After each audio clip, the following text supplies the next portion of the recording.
victory that I have ever seen in the whole of my life. He's out of the race! He's out of the race! Oh my goodness, this is fantastic! And I've got to stop because I've got a lump in my throat. Austria held its second race of the 2021 Formula One calendar at the Austrian Grand Prix in comparison to last year's Styrian Grand Prix. One thing that didn't change, however, is Max Verstappen took another dominant win, taking his tally to 5.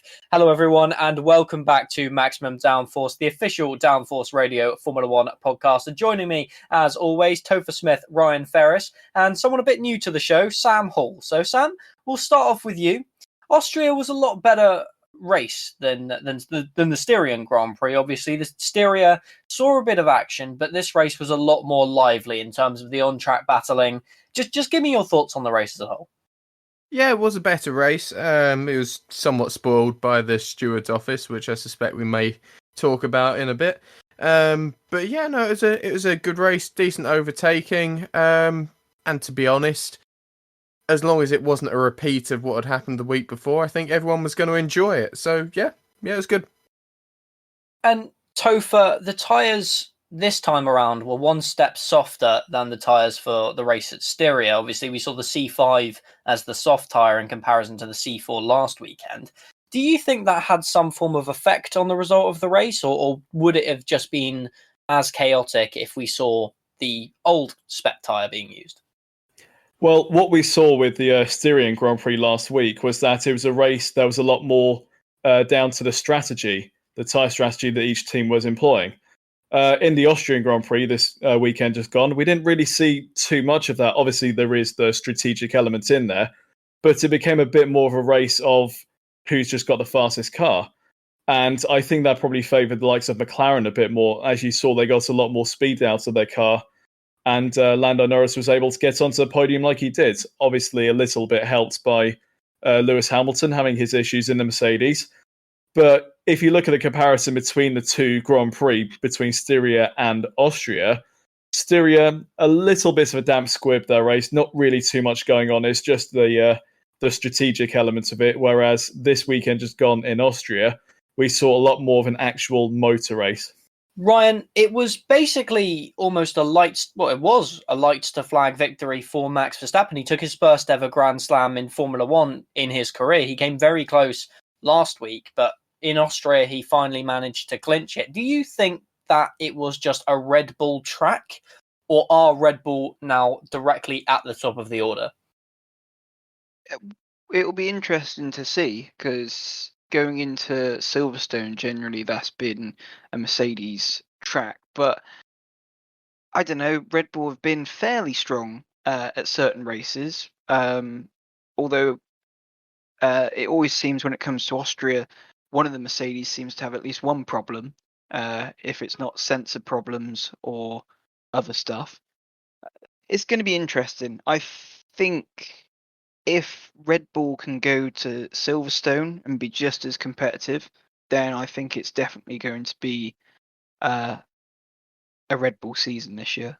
Now, it could be a Red Bull season exactly, but it was a Red Bull dominated race as Max Verstappen, like we've mentioned a few times already, took his 5th race win of the season, with Valtteri Bottas claiming another podium this year, and finally a good result for the Finn. Lando Norris took his 3rd podium of the season and his 4th overall in his career, with Lewis Hamilton in 4th place. Carlos Sainz finished 5th after an impressive drive on an alternate strategy, with Perez coming home to claim 6th after a difficult race. Daniel Ricciardo took 7th, with Leclerc in 8th. Pierre Gasly finished 9th, with Fernando Alonso rounding out the top 10. Now, Sam, Max Verstappen, lights to flag victory, fastest lap, Grand Slam. We barely saw him during the Grand Prix. Is this, do you think, possibly his best performance, maybe even his best race win that we've seen in his career? Well, he said the car was better than he had expected after last week, somewhat surprisingly at the end of the race saying that it wasn't actually that good. So I think from his perspective, it's got to be one of his best. Certainly his most dominant. I mean, 142 laps raced at the Red Bull Ring in 2 weeks, and he leads every single one of them, which is just an incredible achievement. He's got the championship this year. He's not got any competition. He's won it. got no worries about saying that. So, yeah, Mercedes got no upgrade. Well, they've got some upgrades coming for Silverstone, but that's supposedly their last upgrades of the season. So, yeah, it's just a matter of how much Max will win it by now, I think. And speaking of Mercedes, Ryan, Bottas on the second step of the podium, it was a strong race for him. And overall, do you think that a result like this is enough to almost save his career with Mercedes and possibly secure another 1-year extension like he has been doing so over the past few years? Well, performance-wise, I don't know. I think the thing that's possibly saved his career is the fact that Hamilton signed on for another 2 years, because I don't know how much Mercedes want to try and upset the apple cart, because Hamilton's been very vocal that he likes having Bottas as a teammate. So, but from performance perspective, I feel his performance has stepped up over the last couple of races. In France, he had good pace, and in some cases, I felt at France he was the faster Mercedes. But yeah, I think if things continue the way it is, I think he should still be in the seat come next season. And obviously, Hamilton signing a brand new 2-year deal until the end of 2023, but it was damage which cost him a podium, Topher. And realistically, with a fresh new contract, freshly signed the signature directly on the paper a few days beforehand, Hamilton, it's not the best result to be seeing directly after stating how much you're enjoying working with the team, especially with almost... We didn't really expect it to come, to be honest, because it wasn't televised much. It wasn't shown until a few laps later, and suddenly we just see Hamilton slowing down. See, the thing is with what happened with Lewis Hamilton and his damage, I think Mercedes played a little bit of a smart game there in not quite giving the direction that Hamilton get out of the way of Bottas, but sort of saying, he's coming out behind you, just don't make it difficult for him. As initially we had the team radio saying that Bottas was not allowed to overtake Hamilton, and we were all thinking, well, what's going on with that? Hamilton's got damage. Bottas clearly has the advantage. Why not let him through? And we were thinking, is this just favoritism for Lewis Hamilton? But then a couple of laps later, we actually then got the instruction of you are allowed to race Hamilton.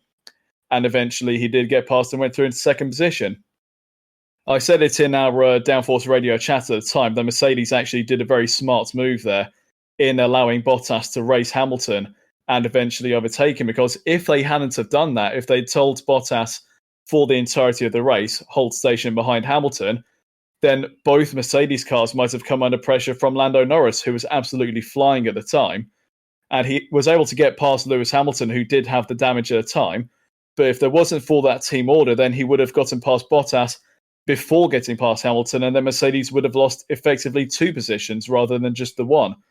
So I think that's Mercedes probably making the best of a bad situation there. And going back to what you were saying about him just signing a fresh contract and then having what is effectively a below par result for him, I don't think one result is going to make a complete world of difference. Sam mentioned it a moment ago. Verstappen is the odds-on favourite to win this title. And a part of me is thinking that Mercedes and Matt might now look towards 2022 and think 21's probably not going to happen for us. Verstappen's 2 on form. Let's find out way how we can get around the regulations as best as we can. So I'm not saying that they're going to write off the season entirely. Obviously, they still want to get as best a result as they can. But one does have to wonder a bit whether now that Hamilton does have that 2-year contract in his pocket, he's now also looking forward to 2022. It's one of those what ifs, really. Like, what are they going to do about the rest of the season? I mean, Verstappen, as we've seen, he's really on form at the moment. He should have won 5 races in a row had it not been for his tyre blowout in Baku. And yeah, one wonders, are Mercedes thinking, well, it might not happen this season. Let's just try and get back on top for 2022. I'll just jump in there, Topher. Actually, speaking to Toto Wolff, they haven't been developing the car for some time now. They stopped development quite a while ago. And the only upgrades, the ones that are coming at Silverstone, are ones that have been in the pipeline for a while. Apparently, those are the last upgrades. So Mercedes, they're not just now writing off the season, and they're not writing it off at all, but they won't be developing the car anymore, and they can't go back on the development plan for 22. So Red Bull continuing to develop, but Mercedes, no more development, no more upgrades supposedly after Silverstone. So I don't see really where Mercedes can go for this championship year. Well, that in turn begs the question of if Mercedes are stopping developing now, with the exception of Silverstone, and Red Bull are continuing to develop their car towards the end of the season as they look to take their first championship since 2013, how's that going to affect the pecking order when we come to 2022? Because Mercedes might get the upper hand again by developing early, but if Red Bull are still thinking about this year and this championship, is that potentially going to put them on the back foot for 2022? I'm not saying that it will. It's just one of those, what ifs. Are they sacrificing next season in pursuit of a title this year? There's a lot of what ifs around that one. And also, gentlemen, I don't mean to want to look back on the past too much, but it almost echoes the situation in 2013, because Mercedes almost scared Red Bull into developing throughout the final half of 2013 after their wins in Monaco, Hungary, and Britain. But at the same time, they were moving their focus onto the 2014 regulations at that point already. So, Sam, could this possibly be just Mercedes deploying another strategy mentally and behind the scenes to Red Bull in almost tricking them into giving up yet another set of regulations? I don't think so, to be honest. I think sort of seeing Toto's face when he's telling you these things, he's either the world's best poker player or he's telling the truth. And my money would always be with Toto that he's telling the truth. He's a genuine person. But I mean, you've mentioned 2013 into 14 there. You can go back to 2008 into 2009 when Red Bull, a midfield team picking up points every so often, took advantage of the rule change, and had it not been for Ross Brawn and the amazing work of Honda, then putting a Mercedes engine into that car, I mean, Red Bull could have been champions straight away in a regulation era. I think both teams will be up there and fighting next year, but you look at Haas, they wrote off this year completely. January 1st, no more development done.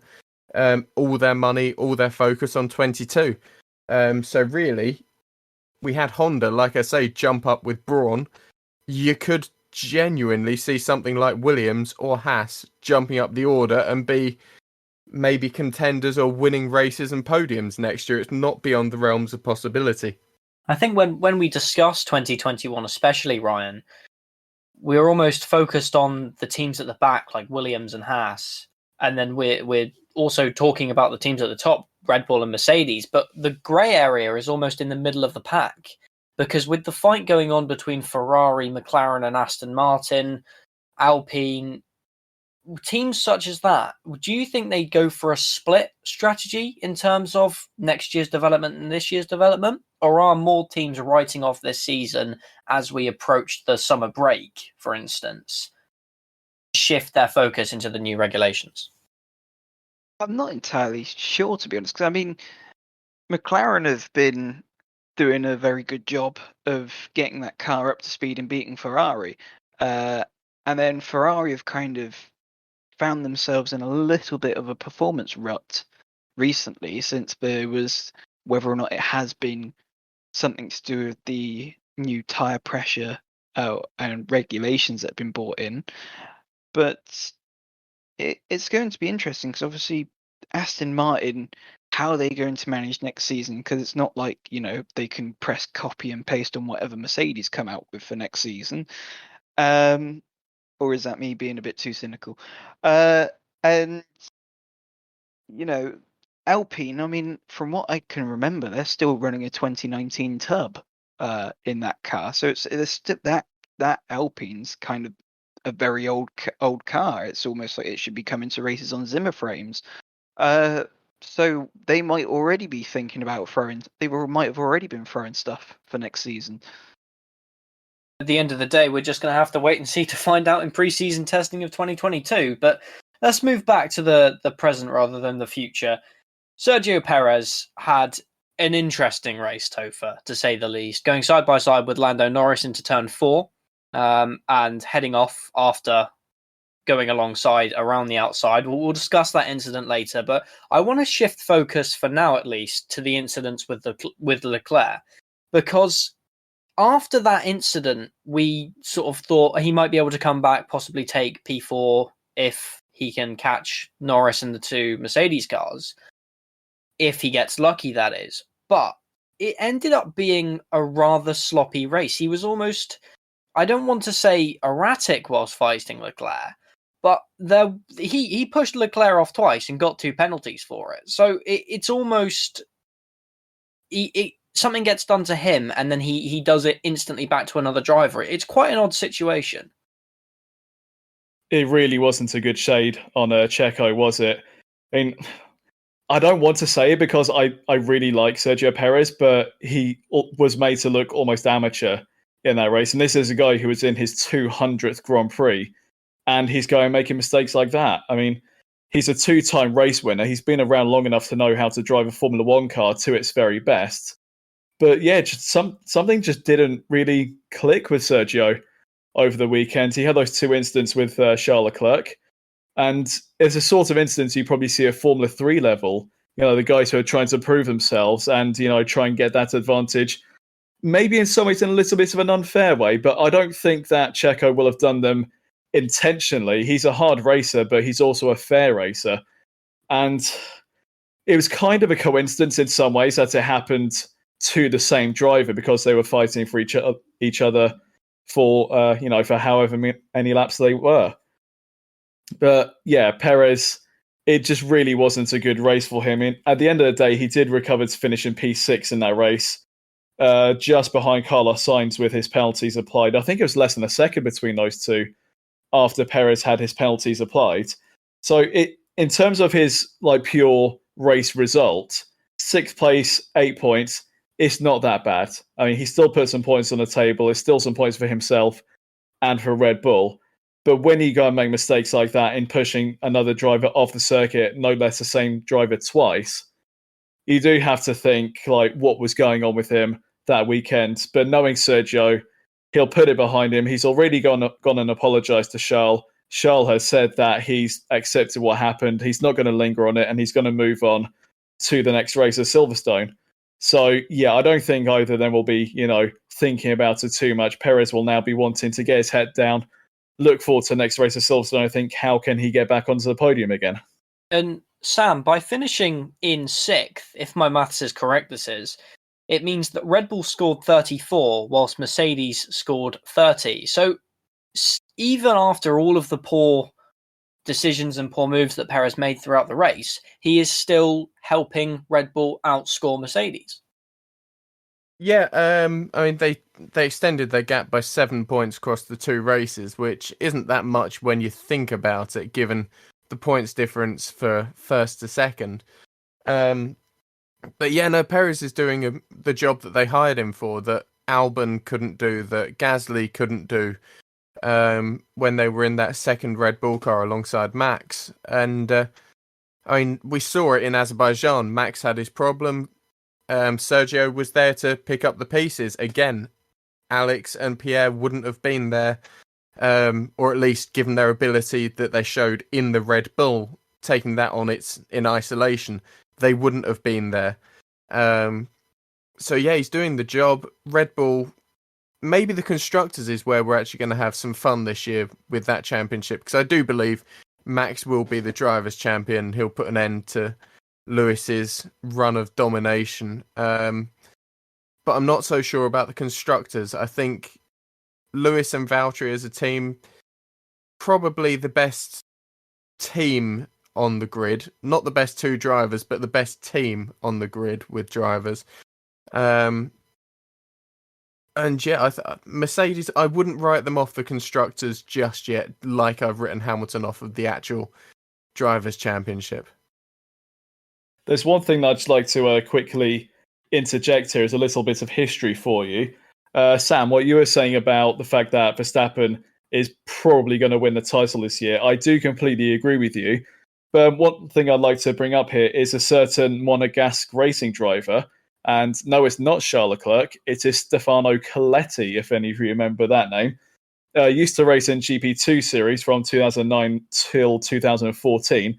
And in 2013, when he was racing with Rapax, the first 8 races, the first 4 events, the first 8 races, he won 3 races and was on the podium 6 times. And the last of that run of 8 races was at Monaco. His home race, in the sprint race, he finished first. And he was standing on the podium. You could sort of like see that look in his eye, that wry smile on his face. He knew that it was going to be his year.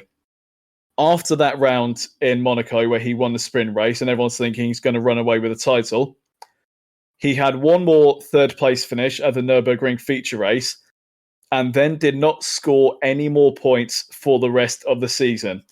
Now, I'm not going to say that this is going to happen to Verstappen, because I genuinely think he is absolutely going to run away with the title. But it's just one of those classic examples of you just never know in motor racing. At the end of the Monaco Grand Prix weekend, Coletti's got 3 wins and 6 podiums out of 8 races. Everyone's thinking he's going to win the championship, get Formula 1 tests, and then maybe race in Formula 1 the next season. But then after that, one more podium finish, and that's his season effectively done. And he wound up in 5th in the standings that season. And I think it would take some sort of, not a minor miracle, but a massive miracle, I think, if Max Verstappen was going to have a similar fate befall him. But yeah, I just wanted to inject that little case of you just never know when it comes to motor racing. Yeah, there's that. And obviously that was in all equal machinery and equal, well, supposedly equal machinery and equal cars. Whereas in Formula 1, obviously you're not going to suddenly drop consistently out of the top 10 when you've got a car that is, and I'm not saying it's the car that's going to win him the championship here before anyone comments and says anything like that. But when you've got a car that's like that Red Bull, like the Mercedes, you're not suddenly going to be finishing 11th, 12th, week in, week out. Something that could also be quite interesting is the fact that obviously this is really the first time Verstappen has been in this situation where he has a car, and obviously the driver himself in Verstappen is capable of winning races, but he hasn't been in this situation before. So if Hamilton is able to apply the pressure or keep some form of pressure on him, will he be able to keep that winning mentality for the whole season, or will it start to weigh him down a bit, and will he crack towards the end of the season if Hamilton's able to keep pressure on him? We saw in 2009 Jenson Button winning 6 out of the first 7 races, and then in the final stages of the season he didn't win another Grand Prix, and Sebastian Vettel was right on him by the end of the season despite winning the championship in Brazil. But speaking of the championship fight, it's going to be a long run till the end of the season. But one driver who has consistently been in the top positions, and I believe, unless I'm mistaken, which sometimes I most likely will be, Lando Norris, still in 4th in the championship unless he now has been overtaken by Valtteri Bottas. Ryan, I hate to quote Nigel Thornberry here, but it was absolutely smashing for the race for Norris. A podium finish without his penalty, could have finished second if he didn't have that incident. Realistically, just a fantastic drive. Yeah, as a McLaren fan, I was over the moon. I could almost say that was one of the best races of the season, unless McLaren managed to somehow sneak a win in somewhere later on. But yeah, I was loving it. Watching Norris hold off Hamilton for multiple laps in the first stint. Obviously, the penalty that he got, which I felt was a bit harsh, and to be honest, a lot of people seem to think the same. Whether or not he would have got second, I don't know, because obviously Mercedes set Bottas's pit strategy almost around what Norris was doing, because obviously Norris had that 5-second penalty, and so Bottas was able to pit at the same time and jump him. But yes, amazing stuff from Norris. He continues to amaze everyone.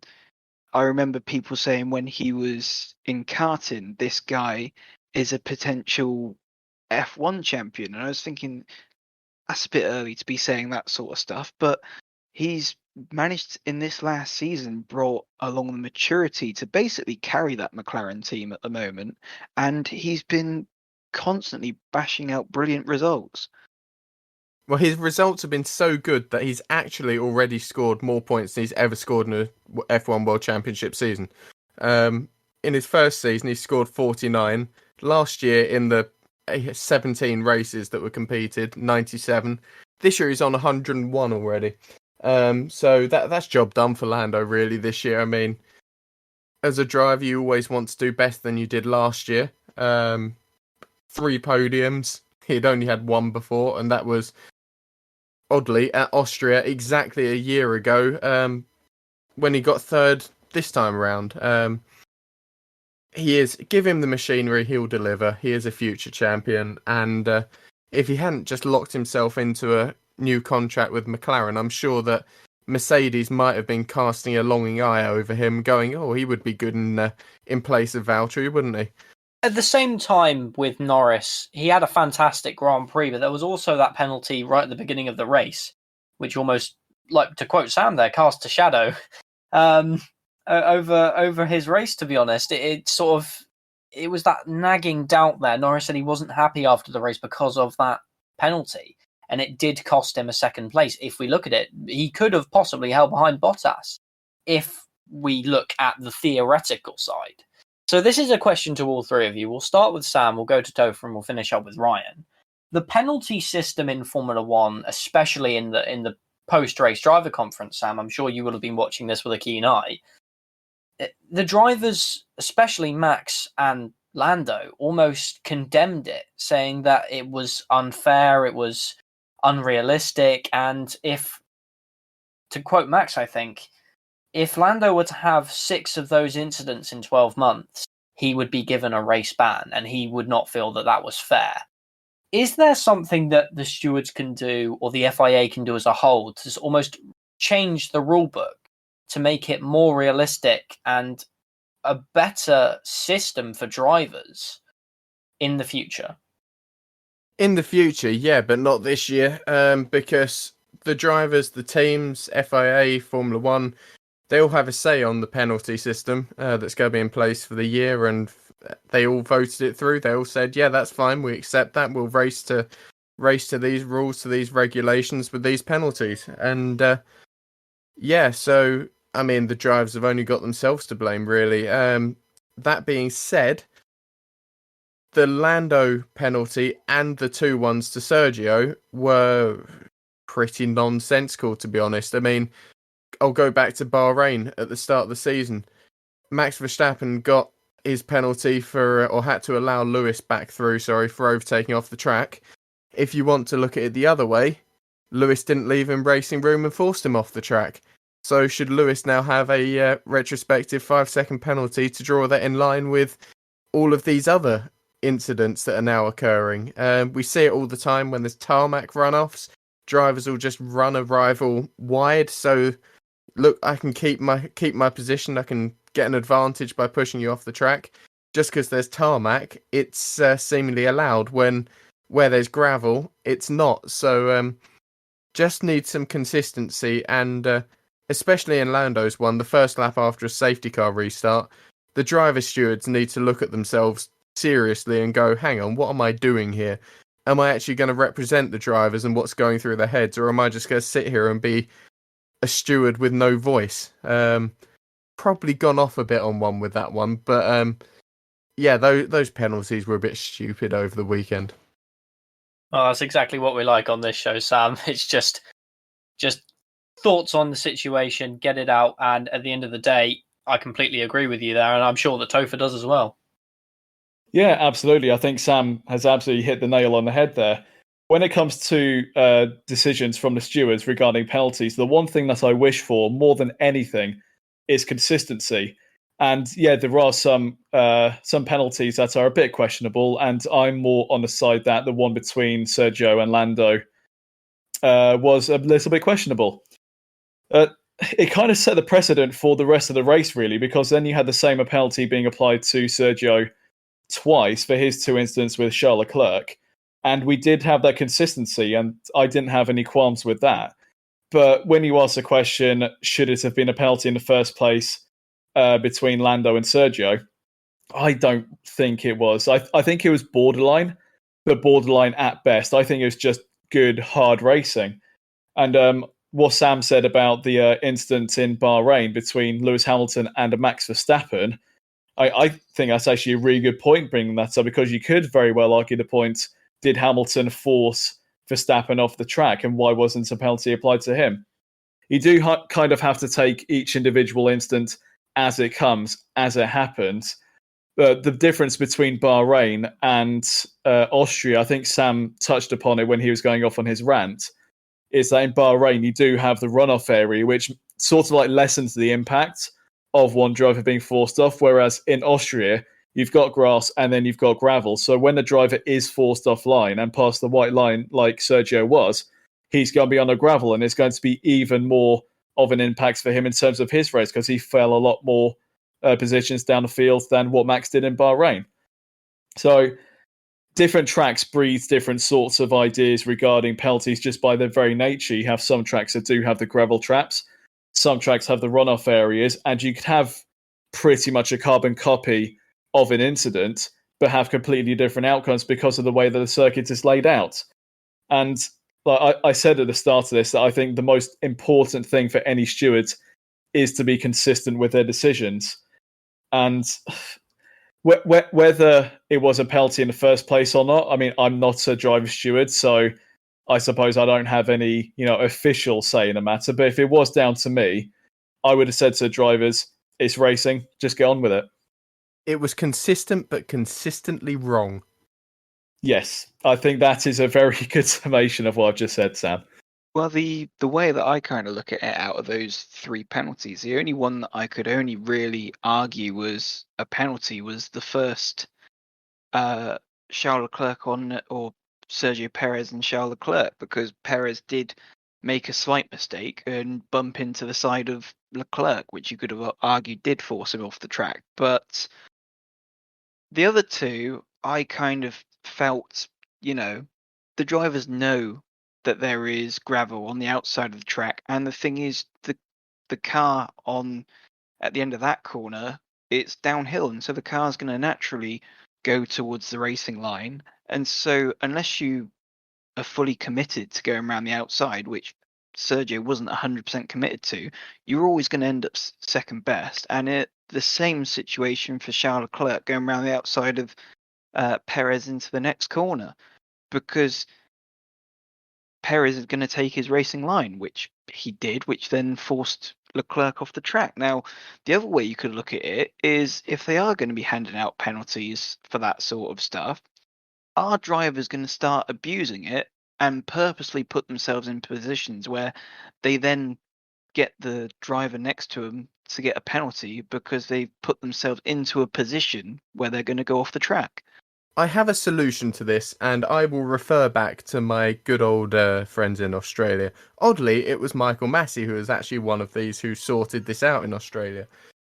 You allow the drivers past. If you shove someone off, so if we go with Lando and Charles, not Charles, if we go with Lando and Sergio, Lando could have been instructed by race direction, right, you've now got to drop back to behind Sergio. Yes, it doesn't help Sergio's race, but it damages equally Lando's race. I would prefer to see penalties like that rather than a 5-second penalty. Yes, it would have harmed Lando more in the long run. No, I still don't think it was worthy of a penalty, but if you're going to do it like that. Because then Fernando Alonso was saying after qualifying, when he got held up by Vettel, he was saying, there's never a penalty that's harsh enough for the drivers who block you or for who do this. So if they had moved Seb down, if they had gone, right, we're going to start you behind Alonso.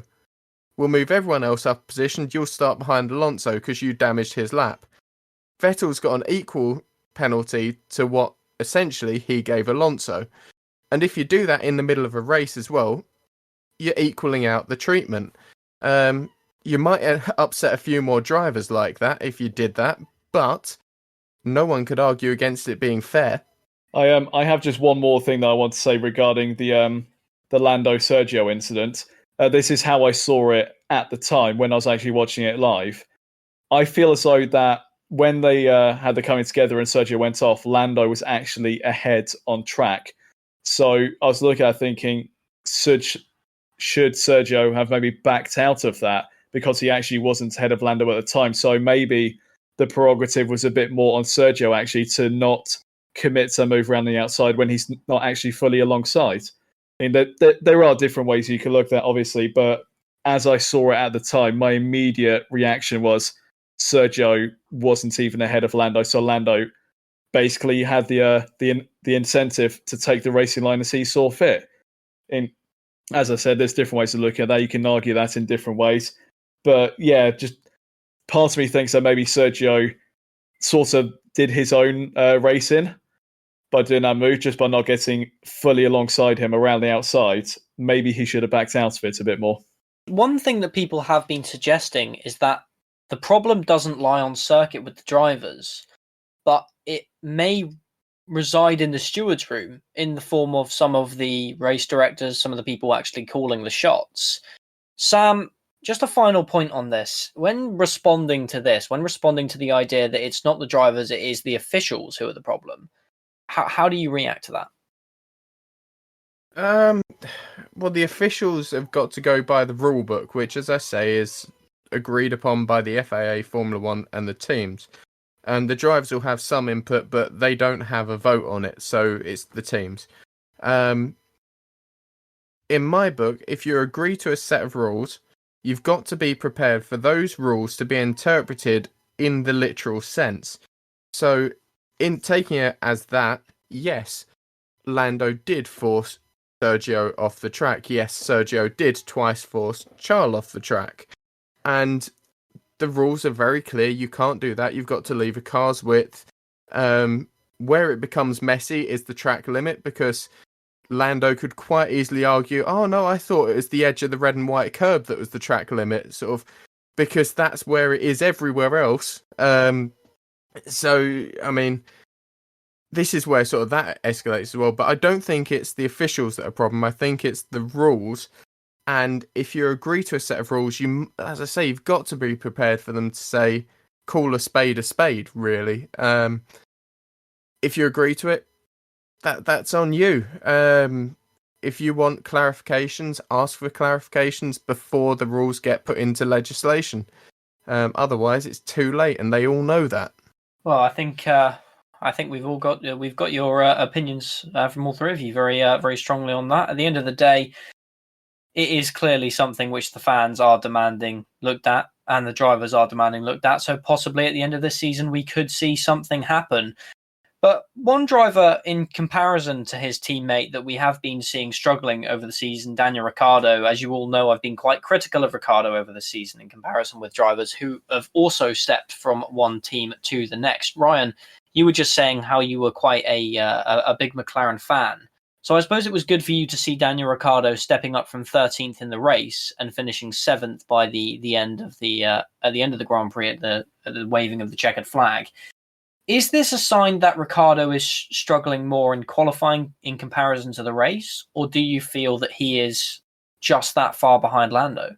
Well, it's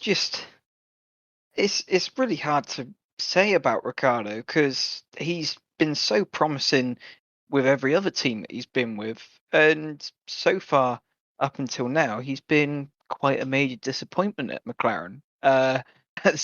For part of this season I've been saying bring back Carlos, but no, Ricciardo did do a really good race. He battled wheel to wheel and showed off the racecraft that we all have become accustomed to with Ricciardo, but his qualifying pace, it's just not there. Where obviously George Russell is Mr. Saturday, it appears that Ricciardo is Mr. Sunday at the moment in that McLaren, but because of his poor qualifying performances, he's not where I feel that car's meant to be. I feel, he should be running in the top. If Lando is able to run in top 3 with that car, I should expect to see Ricciardo in the top 5. Now, obviously, he's been very vocal that he's not 100% comfortable with that car. But then, how long should it really take to be able to get comfortable with the car? Topher, do you have any comments to make about that? Well, to be completely fair to Daniel Ricciardo, he has finished in the points in all but 2 races this season. I think it was only Monaco and Styria where he didn't finish any races. So it's not as if he's lacking speed overall. He's just lacking speed compared to his teammate, who has really stepped up his game this season. Lando Norris has already got 3 podiums to his name this season, and in my opinion, has been the star of the season so far, arguably even more so than Max Verstappen, if you take into consideration the machinery at their disposal. Dan Ricciardo, he made the move to McLaren at the start of the season, as we all know, and I don't think it really should take the best part of half a season to get comfortable with the car. He said he's starting to get a bit more out of it, but just doesn't really have that speed in comparison to Lando. I believe that part of the reason for that is Lando has just stepped up his game that much this season. He's putting himself effectively in the shop window for the future. He has already committed to McLaren for the next few seasons. But then what about after that contract expires? Might he move on to Mercedes, for example? Or maybe someone else will come knocking. Maybe even Ferrari would want his services. And, everyone wants to drive for Ferrari at some point. With the case of Daniel Ricciardo, I think it's just a case of Lando has been that good this season. If you look at Ricciardo's results on paper, just in isolation with itself, he's finished in the points in all but 2 races, and it's not been that bad a season, to be completely fair. He has got some speed out of the car, and he's putting in consistent performances to get himself into around about 6th, 7th, 8th positions. But obviously the first, comparison you can make to anyone is against your teammates, and against Lando Norris, he is lacking this season. But I still don't think it's actually that bad a season from Daniel, in all honesty. He's got 40 points to his name so far, out of, what's it been, 10 races so far this season, 9 or 10?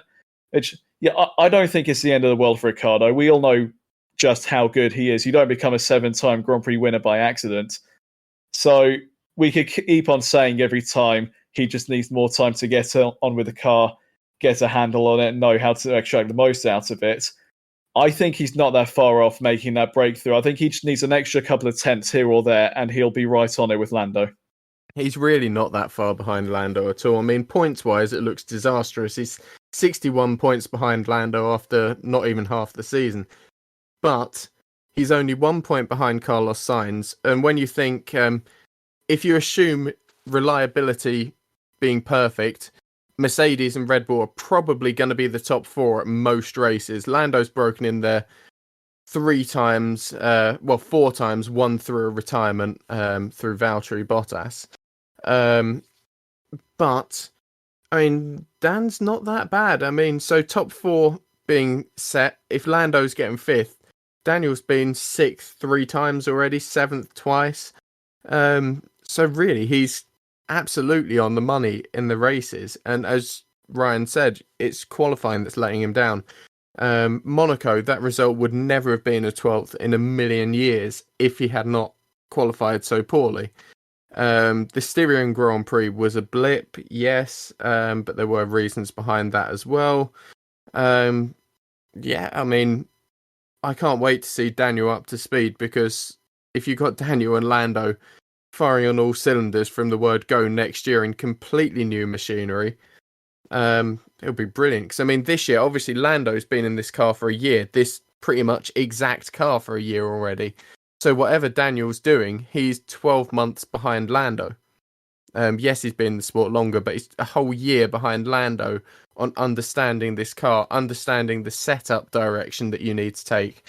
So I think that's what's making this difference look so bad on paper, but in isolation, he's not doing badly. He'll do well. I think he'll get a podium towards the end of this year. Really do. Well, there we go. That's Sam Hall's claim of the podcast, is that Daniel Ricciardo will get a podium by the end of the season. So I'll hold you to that one, Sam. Oh, yeah, you're welcome to. I mean, I keep going on about Haas getting a podium next year as well. So, yeah. Well, anything is possible. And to quote Murray Walker, anything is what's the quote again, Topher? I think you know it off by heart, don't you? Anything can happen in Formula One, and it usually does. I There always we get that confused with anything can happen in the next half hour. Yeah, that's Jerry Anderson. That's Stingray. And one surprising event that happened today, gentlemen, moving on to on this day, a good segue there, I'm trying to trigger, but either way, is that Felipe Massa took the lead of the British Grand Prix 6 years ago now on the 2015 race on July 5th. But there was one other Brazilian on the grid of that season in the form of Felipe Nasr. Don't get him confused with Felipe Massa, like so many did back in the day. But he didn't actually start the race at the British Grand Prix. My question to you three, we'll go to Sam, then we'll go to Topher, and then we'll finish off with Ryan, is why did Felipe Nasr not start the British Grand Prix? What year did you say this was? 2015. 2015. I'm having to think about this one. This is weird for me because actually, yeah, Felipe Nasr. I mean, no one really remembers that much about his career. Let's be honest, other than just gotta be a reliability thing. You're making it sound exciting, but it's not going to be exciting, is it? It'll be something reliability related. Okay, so reliability from Sam. I think because I don't know. I feel reliability related is a bit too obvious. I'm gonna go with the other thing that usually seems to happen in motorsport paddocks: illness or food poisoning, maybe. Okay, and Topher. I think Sam's on the money here. I think it is something reliability, but just for the sake of saying something different, so we can have a different answer. By any chance, was Guido van der Garde in the paddock trying to buy up that Sauber seat again? Well, he wasn't then in the early part of the season, but I could take that as your answer if you'd like. I think Sam is absolutely right that it was something reliability related, but yeah, just to give a different answer, I'm going to say something to do with Guido van der Garde. Well, there we go. Topher's bold claims once again, but I'm afraid Topher, it hasn't worked out for you. It is Sam being correct. He retired with a gearbox problem on the way to the grid, so his Sauber was unable to start. Probably for the best, to be honest. It wasn't a great car. The 2015 Sauber wasn't that bad. Scored a few points. Yeah, Ericsson almost got in the points in that race, I think. But yeah, it wasn't a great car. That was a decline for Sauber. But one driver who's in a lot better of a car now than he was in 2015, Carlos Sainz. He was in the Toro Rosso back then. He's sat in a Ferrari now, not bad, going for 6 years in Formula One. He finished 5th in this race, Sam. Not bad. Realistically, not bad, considering he qualified out the top 10, was placed on the hards at the beginning of the Grand Prix. Overall, solid result. Just a good old day in the books of Carlos Sainz. Yeah, it went under the radar as well, because everyone, obviously, with the broadcasters wanting to focus on the Red Bulls, even though Max was miles ahead, and then the commentary team, especially on Sky, wanting to talk about nothing other than Lewis's struggles, Lando's promise, and George Russell. Well, we'll forget about him sort of dropping back through the order quite early on. But yeah, no, it was a great result for Sainz. I mean, it extended his advantage over Daniel, who we're just talking about, in 7th in the championship. He's only been in the top 5 3 times this year. One of those, obviously, the podium at Monaco. So, yeah, great job from Carlos, and hopefully he can continue to show this form with Ferrari. And Topher, AlphaTauri had just like the opposite of Carlos Sainz, actually. They had a strong qualifying, but a bit of a poor race. Pierre Gasly only coming out of the books with 2 points right at the end of the race, only managing 2 points in comparison to a P6 and a P7 start for the two of those cars. But Yuki Tsunoda, on the other hand, he had a bit of an odd race. In going into the pit lane, he was a bit wide and lost a bit of his car when he was going into the turn 9 entrance, and made the same mistake twice. He got 2 5-second penalties for not being within the white lines. Especially considering this is the first time Yuki Tsunoda has gone to a proper circuit in Europe that he has not been to last year. Never mind. He was in Formula 2 last year in Austria. He was there. So I think he'd probably be able to understand where the pit lane lines are. One thing I want to actually interject into that right now. I absolutely hate the pit entry for the Red Bull Ring. I think it's probably the most dangerous pit entry we have on the entire calendar. Excuse me. If it was down to me, I'd actually move that pit entry. I'd still have it on the run into turn 9, but I'd move it a bit more actually into the infield. It might cut into a few trees, which obviously I don't want to cut down trees unnecessarily, but when you have the pit entry that's on the same trajectory as the racing line at that point in quite a fast corner, there's going to come a point eventually where it's going to cause quite a big accident, and it's an accident I don't really want to see happen. So if it was down to me, I would move that pit entry more into the infield and actually away from the racing line, effectively make it 2 lanes. One lane where you go to the pit entry and one lane where you've got the actual racing circuits itself. What you're asking about Yuki Tsunoda, I mean, if you do it once, most drivers have done it at some point in their career, not necessarily in Formula One, but at any point in their career, like maybe within a junior Formula, then yeah, it can happen. It does happen to drivers from time to time. But doing it twice in one race, I mean, I was having a little bit of a chuckle to myself while watching that, thinking like, he's gone and done the exact same mistake twice. You would have thought he would have learned the first time not to go over that white line on the pit entry. And I'm also thinking, why does he even need to be that far towards a white line in the first place? He's coming into the pit, so he doesn't really need to take, the wide entry, hit the apex, and then get the wide exit through the corner, because you're not carrying as much speed as you need to through there anyway. So yeah, I'm wondering how has he allowed himself to do that? You do it once, fair enough, it happens. Most drivers have done it, but doing it twice, yeah, I thought he was looking a little bit amateur doing that, and he really should have learned from it the first time. He also shouldn't have. He should have known, because he didn't do it the week before. I mean, I've just seen Ryan's just handily sent us a message, but I was about to bring up that point exactly there. He didn't do it the week before. And when I saw him do it the second time, I genuinely thought they were just showing a replay for no reason. But yeah, that was dim-witted. It was a rookie error, but doing it a second time is just pure dim-wittedness. And Ryan, on the other hand, Fernando Alonso, obviously we touched on it earlier when we were discussing penalties, the fact that Sebastian Vettel held up Alonso in qualifying and ended up with a 3-place grid penalty because of it. But one solitary point after a final few lap battle with George Russell, not a bad day's work for Alonso, like his fellow Spaniard Carlos Sainz on the grid. But it could have been a lot more for Alpine. It definitely could. Alonso appeared to have pace all weekend. And it's been quite a strange thing for Alpine, actually, because we had, although maybe not his fault this time, Ocon go out on the first lap. Since Ocon's signed that contract with Alpine, it's always been Alonso bringing home the bacon ever since. Ocon's all of a sudden, that early season performance that he's been putting in since he's signed the contract is kind of fallen by the wayside. I know he's had a few reliability and obviously had his suspension knocked at the start, but all those people that were touting Alonso, why is this old man coming back to Formula One? He's been kind of proving why. Well, like you just said, Esteban Ocon, on the other hand, unlucky weekend, but at the end of the day, Topher, he performed poorly in qualifying and unfortunately just got really unlucky in terms of the incident at the beginning of the race.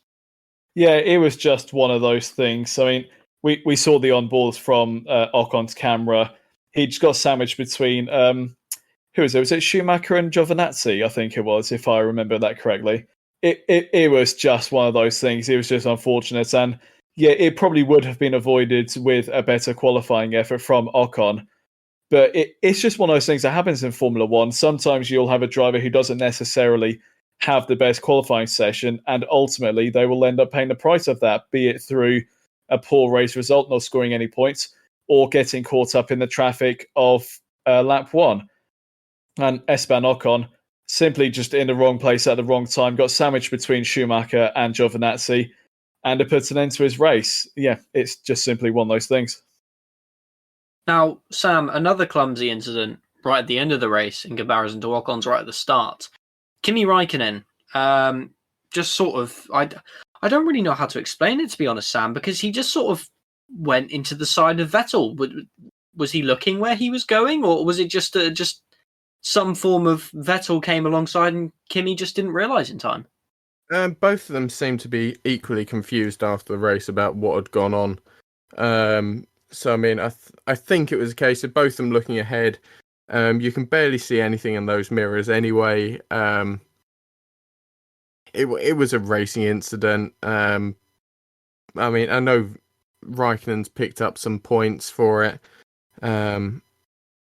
But yeah, it's just a racing incident and a clumsy one that didn't need to happen on the last lap, racing for the minor placings. I can't even remember where they were racing for. I'm having to just look at the spreadsheet here. So yeah, I think Seb it was 17th. So I mean, yeah, they were never going to get any points anyway. So it was unnecessary, and the last thing that anyone wanted to see on the last lap, let alone the teams or Michael Massey, when he's already had enough of an interesting day. And Ryan, you just said obviously earlier about just being unlucky. But one driver who was extremely unlucky today, a fantastic qualifying on Saturday, fell away at the start of the race, like Sam mentioned earlier in the podcast. George Russell, one position off, and he earned a hug from Fernando Alonso at the end of the Grand Prix, right when they were getting out of the cars. But I think he would have preferred a first points finish for Williams. Yeah, and I felt that with this race, or the Austrian race, it was one of his best opportunities this season to score points, because obviously, as we can see with the McLaren, the Mercedes engine seems to push those cars on nicely around what is effectively a circuit with a bunch of straights and a few corners in between.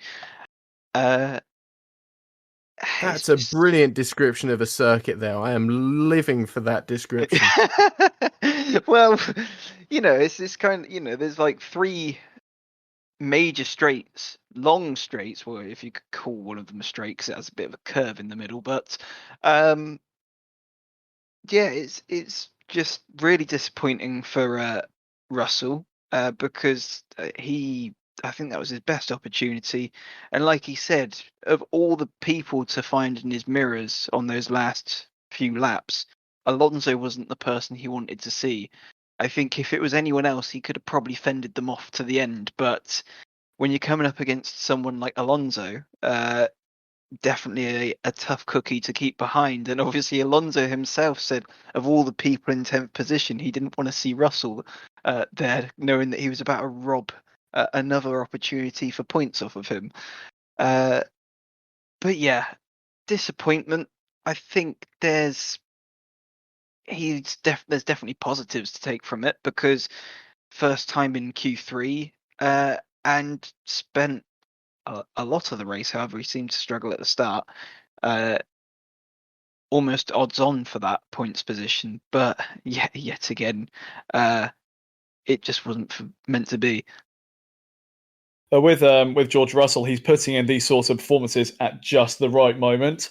As Lewis Hamilton, as we know, he's just extended his Mercedes contract by 2 years, but still no word on who his teammate is going to be yet.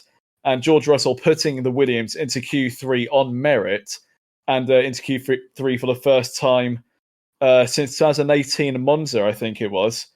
And then, yes, he did miss out on points in the end, but 11th place in a Williams is still a fantastic result, given the, or rather lack of speed of that car. And it's exactly what George Russell needs to be doing, because he is very much in line to be promoted up to Mercedes for next season.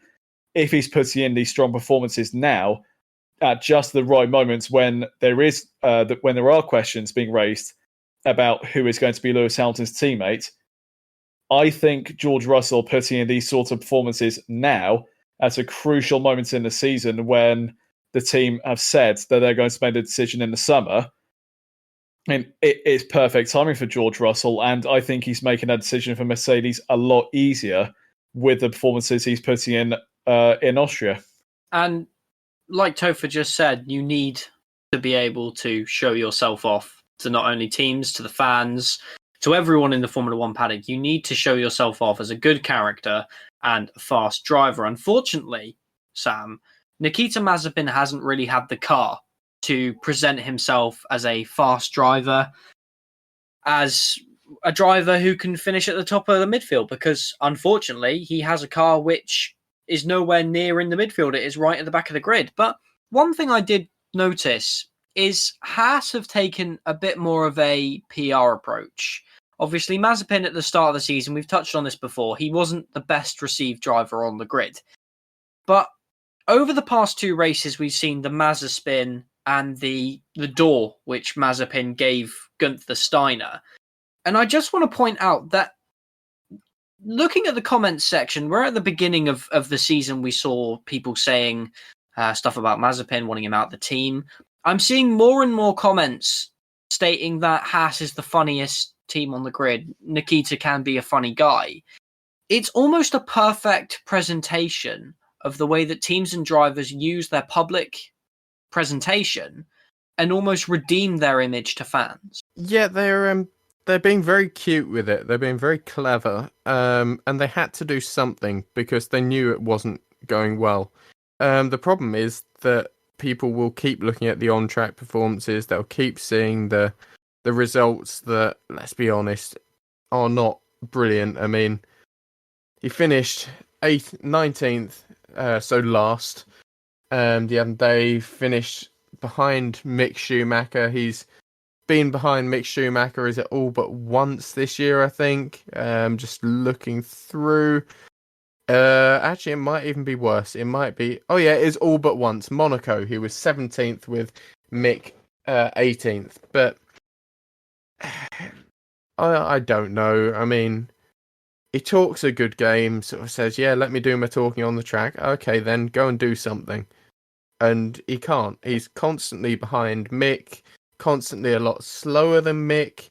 I'm all for giving drivers a chance and accept, yes, you need the drivers with the budget to allow the drivers like Mick to be in F1, because if it wasn't for Nikita's budget, would Mick have actually been able to afford to be in F1? We don't know. So he's got a place, but I mean, he's not, in my mind, he's not a driver that's going to be championship material possibly ever. Unless he can buy his way into a championship winning team, which isn't that easy to do because those teams tend to already be at the budget cap. But yeah, brilliant what they're doing with him to make to shift the public image, and can't fault the team for that. And on top of that, I think in the race, he was one of the guys that received a post-race penalty for not abiding by yellow flags, wasn't he? With an additional 30-second penalty.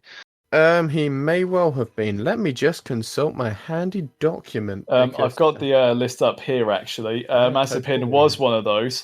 He got a post-race 10-second stop-and-go penalty, which was converted to a 30-second time penalty. That was for not respecting the double yellow flags.